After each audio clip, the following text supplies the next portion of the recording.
جان این صدای بزن و این صدای موسیقی چی اوزی؟ هم تو اصفهان تو دادم تو چهارباغ و اینا. خب الان یه جا اومدیم اینجا نمیدونم عروسی پاتختی چیه. خب لوئیس انریکه گفت بچه‌ها رو ببریم پاتختی کم حال کنن.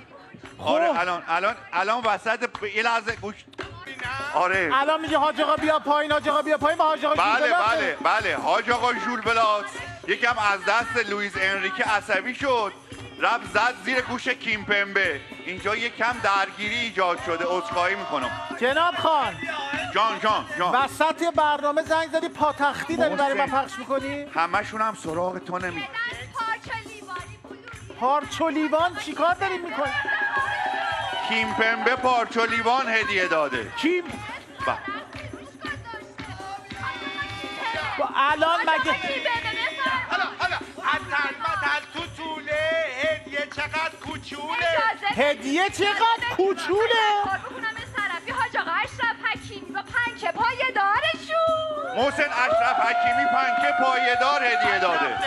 اشرف تو تیم پاریس سن ژرمن رو بردی پاتختی. بله بعد اونا هم دارن هدیه میدن. طرفی حاج آقا مارکینیوش. یک سکه کامل برج ایفل از طرف حاج آقا مارکینیوش. دست داره، دست تو کل استادیوم هم دست. مارکینیوش خیلی ممنونم. خیلی ممنونم. حاج آقا کیمپمبه من عذر میخوام دوباره میخونم. ساعت دیوالی از طرفی حاج آقا کیمپمبه. محسن جان حاج آقا کیمپمبه. ساعت دیواری. بله آورده برای عروس دومات. پتوی 2 نفره کی آورده؟ جان پتوی 2 نفره کریم بنزما. کریم آورده. همش هم وصله به ما. کریم نکو این کار کریم با خدا تو مسلمونی. پتو پلندی از طرفی دونارومای. چی از طرف دوناروما؟ شام میدن قطعش کن. محسن دارن شام میدن. محسن برو